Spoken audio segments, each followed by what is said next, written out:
হালকা পাতলা ঘুমায় গেছিলাম, মানে সকালে উঠছি, উঠে ইদানিং তো খাওয়া দাওয়াও চেঞ্জ করছি, বলতেছি এই সমস্ত কথা। খাওয়া দাওয়া দেন করে যাই খাইছি, খাওয়া দাওয়া শেষ করে হচ্ছে কি করছি জানেন, একটু এক্সারসাইজ করছি। আর এক্সারসাইজের পরে হচ্ছে কি করলাম, এক্সারসাইজের পরে শাওয়ার টাওয়ার নিয়ে দেন একটু শুইছি অ্যান্ড ঘুমায় গেছি। আর যেটা করছি এসি চালাইছিলাম, মানে এমনিতেও ঠান্ডা ফ্যানেই হয়ে যায়, বাট প্রতি সপ্তাহে যদি একদিন এসি না চালান তাহলে শীতের পরে এসি নষ্ট হওয়ার চান্স অনেক বেশি থাকে।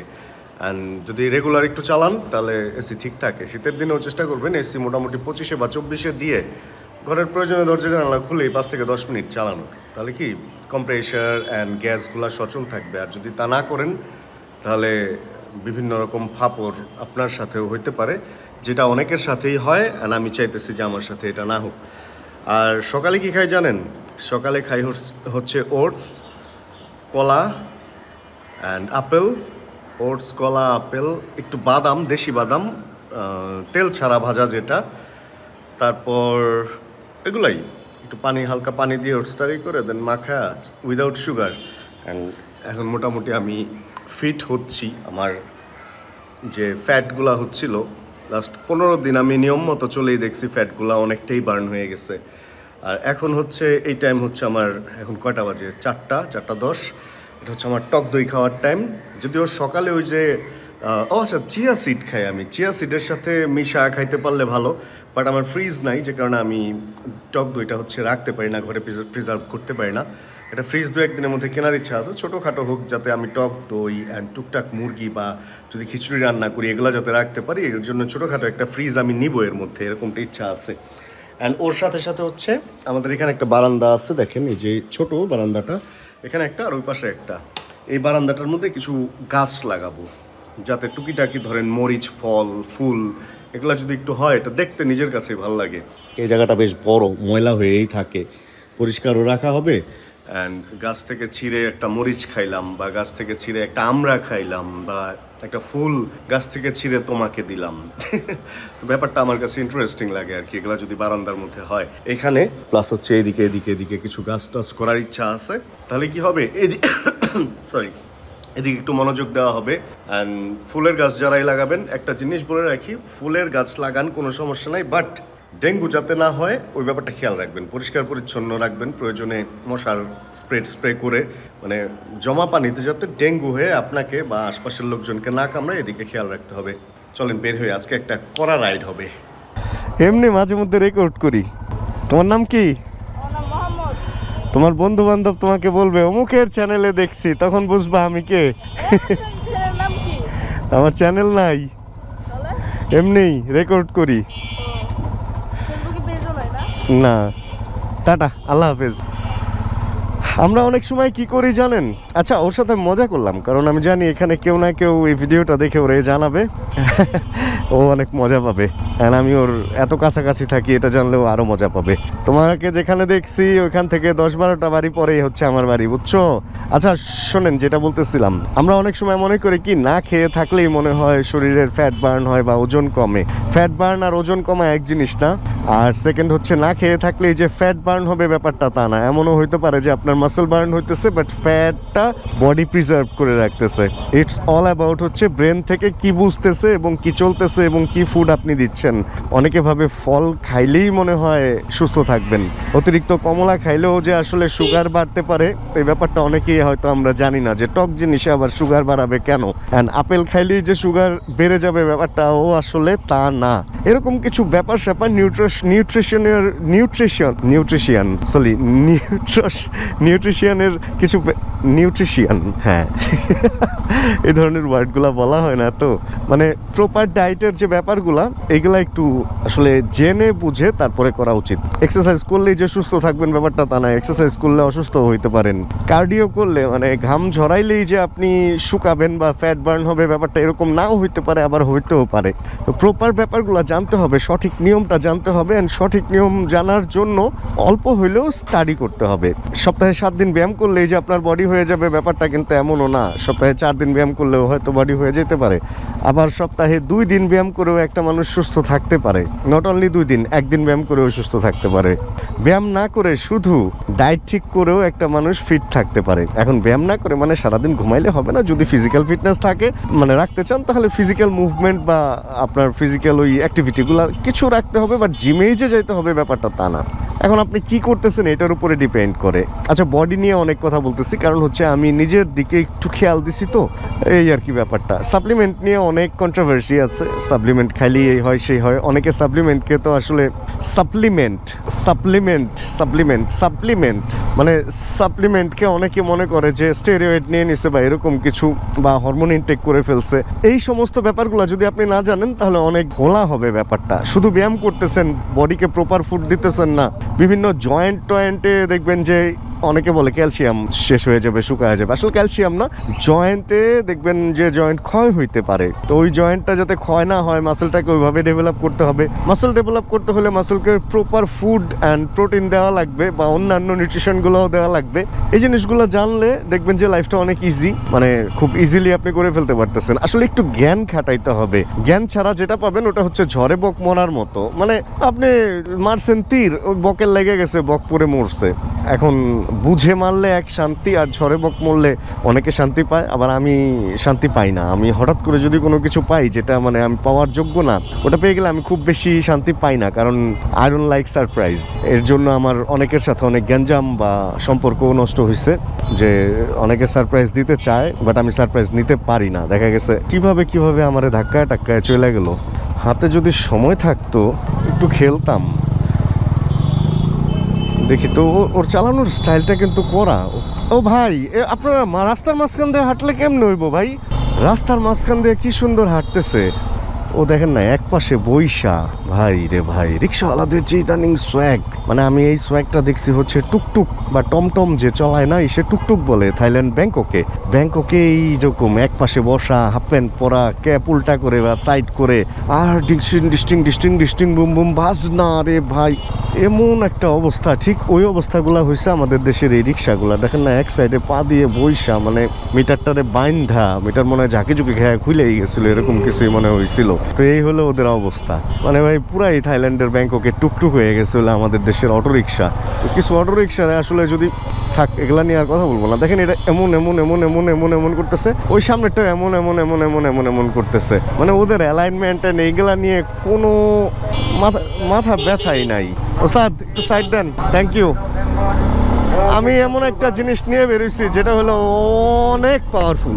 আচ্ছা, আমি তো চাইছিলাম খেয়ে জার্নিটা শুরু করব, টক দইটা খেয়ে, বাট টক দইটা তো খাওয়া হইলো না। আমি অলরেডি টক দই মানে আমতলা ছাইরা চলে আসছি। আচ্ছা, ভালো হয়েছে, যেহেতু আসলে এখন আগে অন্ধকার হয়ে যায়। 4:40-41 এখন অলরেডি আমার মোবাইল না, এটাই সুন্দর ডিসপ্লেতে বাজে। আমার মোটরসাইকেলের সুন্দর একটা ডিসপ্লেতে বাজতেছে 4:41। তো এখন আলো আর বেশিক্ষণ থাকবে না, সেহেতু চলেন আমরা আগে রাইডটা কমপ্লিট করি, অ্যান্ড দেন অন্যান্য ব্যাপারে কথা হইতেই থাকবে। তবে হ্যাঁ, রিসেন্ট ফিটনেস নিয়ে আমি একটু কাজ করতেছি, তো এই জন্য ফিটনেস নিয়ে ভ্লগের মধ্যে অনেক কথাই আসবে।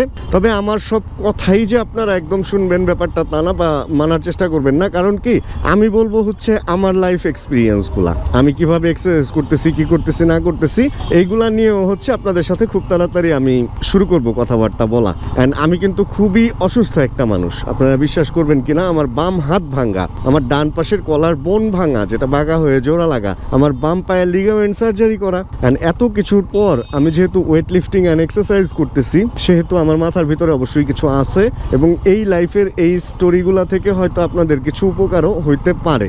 যারা ফিট থাকতে চান, এবং এই ফিট লাইফে অনেকে আছে আমার চেয়ে অনেক বেশি জানেন, তাদের জন্য আমি এই ভিডিওতে কোনো কথা বলতেছি না ভাই। আমি জাস্ট আমার চেয়ে যারা কম জানে বা আমার কাছ থেকে জানতে চায়, তাদেরকে আমি কিছু জানানোর জন্য আসলে ফিটনেস নিয়ে কিছু কথা সামনের কিছু ভিডিওতে বলবো, কারণ এটা জরুরি। ফিটনেস যারা বাইক চালায় তাদের তো খুবই জরুরি। বেশ কিছুদিন আগের কথা, উত্তরাতে আমাকে একটা ফিটনেস কোম্পানির, মানে ওরা হয়তো নিউট্রিশন বা এই টাইপের সাপ্লিমেন্ট বা জিমের গেঞ্জি, তারপরে জিমে যে এক্সারসাইজ করার জন্য যে সমস্ত গ্লোভস বা এইগুলা লাগে, বেল্ট টেল্ট যেগুলো লাগে, এইগুলা ওরা হচ্ছে ইম্পোর্ট করে। ওরা আমাকে একবার ডাকছিল যে আমার সাথে ওরা একসাথে কাজ করতে চায়। তা আমি বললাম জিমের এগুলাতে আমি কি কাজ করবো, আমি তো জিমের কিছু বুঝি না, মানে এই ধরনের এই কথাটা বলছিলাম আমি। ওরা বললো না আসলে আমরা শুধু জিমের জিনিসপত্র না, আমরা জিম যারা করে বা সুস্থ থাকার জন্য যেই সমস্ত ফুডগুলা ডায়েটরি সাপ্লিমেন্টগুলো দরকার ওইগুলো আমরা ইম্পোর্ট করি, আপনার মাধ্যমে আমরা একটু জানাইতে চাই মানুষকে। গ্লাভস বা গেঞ্জি এগুলাও, শু অ্যান্ড মানে এই ধরনের জিমে যা যা লাগে আর কি। তো আমার কাছে ব্যাপারটা ইন্টারেস্টিং লাগছিল, বাট ইন্টারেস্টিং লাগলেও অতটা আগ্রহ ছিল না ব্যাপারটা নিয়ে আমার। এই কারণে আমি পরবর্তীতে ওনাদের সাথে আর যোগাযোগ করি নাই। হয়তো বা ওনারাও মেসেজ করছে বা ফোন দিছে, আমি ওইটা আর ব্যাক ট্যাগ করি নাই, কারণ আমি নাম্বারটা সেভ করছিলাম না। তো রিসেন্ট হচ্ছে আমি দেখলাম 2টা টি শার্ট অ্যান্ড 1 জোড়া গ্লাভস, আরও কি যেন ওনারা গিফটও পাঠাইছিল। অ্যান্ড ওইগুলা দেখলাম যে আমি উত্তরা বাসায় গেছিলাম, পরে উত্তরা বাসাতে রয়ে গেছে। তারপরে ওইগুলা দেখে আমার মনে হইল, আফসোস হইলো যে আমি ব্র্যান্ডটাকে ওই সময় চিনতামই না, বাট এখন যেটা দেখলাম যে ব্র্যান্ডটা মোটামুটি বেশ বড় একটা ব্র্যান্ড। মানে এত বড় একটা ব্র্যান্ড আমাকে এরকম ডেকে আমার সাথে কাজ করতে চেয়েছিল, অথচ আমি তখন জানতামই না যে এটা কি ব্র্যান্ড। মানে কি একটা অবস্থা চিন্তা করেন, না জানলে যেটা হয়। তো যাই হোক, ওনাদের সাথে সামনে যদি যোগাযোগ হয় আমি ওনাদের প্রোডাক্ট সম্পর্কে আপনাদেরকে জানানোর চেষ্টা করব, কারণ বেশ ভালো কিছু প্রোডাক্ট নিয়ে ওনারা কাজ করতেছে বা ইম্পোর্ট করতেছে বা বাংলাদেশে বাজারজাত করতেছে, যে জিনিসটা আমার ভালো লাগছে। নিউট্রিশন বলেন আর এক্সারসাইজ বলেন এগুলো এখন বাদ, এখন ওরা বাইকে আসবো, কারণ এই সকল ফিটনেস এগুলা হচ্ছে বাইকারদের জন্য খুব বেশি জরুরি। কারণ বাইক পুরাপুরি হচ্ছে একটা ব্যালেন্সের জিনিস। এটা যেমন ভালো ব্রেকিং অ্যান্ড ভালো সিটিং পজিশন থাকা জরুরি একটা সুস্থ মানুষকে সুস্থ রাখতে, ঠিক ওরকম আপনাকেও অবশ্যই একটা ভালো ব্যালেন্সের বডি নিয়ে বাইকে ওঠা উচিত, তাহলে আপনিও ভালোভাবে বাইকটাকে হ্যান্ডেল করতে পারবেন। এই হলো ব্যাপার। তো জরুরি আসলে একটার পরিপূরক আরেকটা। আর এখন এই যে আমার ফিট লাগে, তো এখন বাইক দেখা যায় যে একটু স্পিডে চললেও আমার মনে হয় যে আমি কন্ট্রোল করে ফেলতে পারবো। মনে হয় যে একটু কাদা টাদা দিয়ে যদি যাই, স্লিপ টিপ করলেও আমি মোটামুটি বাইকটাকে ঘুরায় ফিরে ওমা এই পেঁপে কিনতে হবে আমার। ভালো হয়েছে এখানে আসছি, একটা পেঁপে কিনে নিয়ে যাবো। যেখানে আমি ছিলাম, ওই যেন ছিলাম। হ্যাঁ, সুস্থতা জরুরি, আর তার আগে জরুরি হচ্ছে লুকিং গ্লাস খোলা। লুকিং গ্লাসটা একটু খুলি, তাহলে পুলিশ ধরতে পারে। আরে লুকিং গ্লাস তো মাথায় ধরে যদি আমি খুলি তাহলে তো এরকমই হবে ভাই। ভিজিবিলিটি নাইস লুকিং গ্লাসের। ওকে, লেটস গো। ও বেবি, সেই বেবি। এর একটাই রিস্ক, সেটা হলো এইদিকে কুকুর এদিক দিয়ে পারাপার হয়। ভাই স্টেবিলিটি রে ভাই এই বাইকটার। আমার বাসায় এখন যতগুলো বাইক আছে তার মধ্যে সবচেয়ে পাওয়ারফুল বাইক হচ্ছে এটা। সবচেয়ে বেশি টপ স্পিড তুলতে সক্ষম, সবচেয়ে বেশি টর্ক আমি এটাকে বলবো। হ্যাঁ, এই পাওয়ারের সাথে যে টর্কটা আছে এটাই বেশি। মানে এরকম টপ স্পিড তোলার যোগ্যতা রাখা বাইকের মধ্যে এইটার টর্কও বেশি। MT-15 ডিফারেন্ট জিনিস, MT-15-এর সাথে এটার তুলনা আমি দিব না। আর সবচেয়ে বড় কথা, এটা একটা প্রিমিয়াম ক্যাটাগরির বাইক, সবসময় আমি বলি। আর তার চেয়ে বড় কথা, আমার খুব ফেভারিট একটা বাইক। ও ইয়ে, আর দেখেন স্ট্যাবিলিটি দেখেন, মানে সোজা মানে সোজাই, এখানে কোনো বাঁকা মাকা হওয়ার চান্স নাই। একদম আমি সোজা বৈশা, জিনিসটা সোজা। অ্যান্ড বামে যাবো, এই দেখেন বামে গেলাম। ডানে যাবো, যাও মামা। অ্যান্ড ও এখন অটো নিয়ে নিচ্ছে, এখন আর স্পিড কমবে না, ও মোটামুটি ধরে রাখবে। এই জিনিসটা ভালো করছে বাজাজের N250, F250 এবং N160-তে। এটা একদম মানে থেমে যাবে না বাইকটা। জ্যামে টাইমে পড়লে দেখা যায় বা স্লো যখন যায়, এটা খুব কাজে দেয়। 1 নম্বর 2 নম্বর গিয়ারে বা যে কোনো গিয়ারেই একদম লাস্টে এসে ও থ্রটলটাকে ধরে রাখে। অ্যান্ড একটা মানে ধরেন RPM মনে হয় 5 বা 7 বা 10-এ ও এটারে স্থায়ী রাখে আর কি। চলেন তো 2 নম্বর গিয়ারে দেখি RPM কোন পর্যন্ত নামায়। মোটামুটি বেশ নামছে। হ্যাঁ, 2000-এ বা 1800-তে এই যে ধাক্কানো শুরু হয়েছে, 2000-1800-তে ও ধরেই রাখবে। স্পিড 13-14 এর মধ্যেও ধরেই রাখবে। এই কি অবস্থা? ও আমি না পেছন থেকে মনে হয় দেখলাম চুল, কিন্তু কে এটা আমি চিনি নাই। ডিমান্ড কিন্তু বাইরে গেল, রাস্তায় মেয়েরাও আমাকে হাই হ্যালো দেয়। আই হাই, কি একটা অবস্থা, আমি তো হিট। ও স্টুডেন্ট, আচ্ছা আচ্ছা, বেশ রিস্ক নেন তো, নতুন স্টুডেন্টদের পেছনেও বসেন, এরকম টিচারই দরকার। আচ্ছা হ্যাঁ, কাজ করেন। আচ্ছা, যেখানে আমরা ছিলাম ওইখানে আমরা থাকি। স্ট্যাবিলিটি এরকম। আর আরেকটা হচ্ছে আমার ফোন আসতেছে মানে হুদাই আবার ফোন বাজতেছে। এখন কে দিছে এটা না দেখলেও কিরকম লাগবে। আচ্ছা দাঁড়ান, আমি ওয়েট, এখানে দাঁড়ায় ফোনটা একটু ধরি, কারণ মানে কে ফোন দিছে এটা অ্যাটলিস্ট দেখি। এমন হইতে পারে মা ফোন দিছে, পরে আমার পিটাইবো ধইরা। জাস্ট ফোনটা চেক করে আবার আসতেছি। ওকে চলেন আবার টান হোক। একোয়া থামলো কার, পরিচিত কেউ না। আচ্ছা টান হোক। আর এবার চলেন আমার যে 4টা বাইক আছে, ইটার মধ্যে পড়ছিল, আমার যে 4টা বাইক আছে এখন ওই 4টা বাইক নিয়ে কথা বলি। ফার্স্ট অফ অল আমি হর্নেটটাকে কেন রাখছি? হর্নেটটাকে রাখছি হচ্ছে ওইটা একটা স্মুথ ইঞ্জিনের বাইক, অ্যান্ড ওটা একটা অল্প খরচে, এবং ওটা ভাঙলো ভুঙলো বা আসলে কিছু একটা নষ্ট হইলো অল্প খরচে ঠিক হয়ে যাবে। মানে সব কিছুই একটু ইকোনমি, জাস্ট সামনের সাসপেনশনটা ছাড়া। রেগুলার খরচ ওটার কম, ইঞ্জিন অয়েল বলেন, একদম ফুয়েল কস্ট বলেন, সবই কম। ওটার সব কিছুই, ওটা প্রিমিয়াম সেগমেন্টের বাইক, না রেগুলার বাইক, এভারেজ। তারপরে কি আছে? তারপরে আছে হচ্ছে MT-15। এটা হচ্ছে আরও অল্প খরচে আপনি এটা দিয়ে চলতে পারবেন, বাট এটা একটা প্রিমিয়াম সেগমেন্ট ক্যারি করে। এ হচ্ছে সেকেন্ড। অ্যান্ড তারপরে হচ্ছে FZ25। এটা হচ্ছে আমার আসলে FZ এর কন্ট্রোলিং ব্রেকিং ভালো লাগে, অ্যান্ড এটার মধ্যে পাওয়ারফুল একটা বাইক, এর জন্য এটার আমি রাখছি লং রাইড ফোকাসড, কারণ এটা ভাঙ্গা চূড়া এই সমস্ত জায়গায় আমাকে ভালো সাপোর্ট দেয়। অ্যান্ড পাগলা ঘোড়া যদি বলেন, মানে অল দিকে একদম খালি পাওয়ার আর পাওয়ার, অ্যান্ড সেফটি সিকিউরিটি সেফটিও আপনাকে দিবে, সেটা হলো এইটা। মানে এটার মধ্যে পাওয়ার তো আছেই, অ্যান্ড পাওয়ারের সাথে ABS, ট্র্যাকশন কন্ট্রোল, অ্যান্ড একটা রাফ, মানে অভদ্র প্রেম। এই বাইকটা হচ্ছে একটা অভদ্র প্রেম। তো সার্বিক দিক থেকে এই কয়টা বাইক আছে, বাট স্পোর্টস বাইক আমার নাই, কারণ আমার ঘাড়ে ব্যথার কারণে আমি স্পোর্টস বাইক চালাই না। এই হলো অবস্থা। ওই সামনে দিয়ে যদি একটা ইউটার্ন থাকতো তাহলে আমরা সামনে থেকেও ঘুরতে পারতাম। চলুন একটু মেইন রোডে কিছুক্ষণ চালাই। আচ্ছা যেখানে ছিলাম ওইখানে আসি। তো এই হলো আমার 4 বাইকের কাহিনী। এখন যদি একটা ট্যুরিং বাইক সামনে বের হয় বা কিছু হয়, শুনছি হোন্ডার আসবে, তাহলে আমি একটা রাখবো। আর যদি আরও ভালো কোনো স্পোর্টস বাইক আসে তাহলে আমি একটা রাখবো। মানে নতুন কোনো সেগমেন্টের কোনো বাইক যদি পাই তাহলে আমি রাখবো আর কি। এখন রয়্যাল এনফিল্ড একটা রাখার ইচ্ছা যে আমার নাই ব্যাপারটা তা না, কিন্তু আছে। বাট রয়্যাল এনফিল্ড ছিল তো, মানে হান্টারটা বিক্রি করে আমি নিজে একটু বোকামি করে ফেলছি। হয়তো যদি একটা ক্লাসিক টাসিক আবার পাই ভালো ডিলে, তাহলে হয়তো একটা ক্লাসিক রাখার ইচ্ছা আছে, ক্লাসিক বা বুলেট এরকম কিছু রাখার ইচ্ছা আছে। মহিলাটাকে স্লো মোশনে দেখেন হাইটা হাইটা পার হইতেছে, মানে কোনো দিকে খেয়াল নাই, ওনার মতনই আহারে পড়ে গেছে রে। না মেন রোডে যাওয়া যাবে না, মেন রোডে জ্যাম। চলেন এদিক দিয়ে যাই।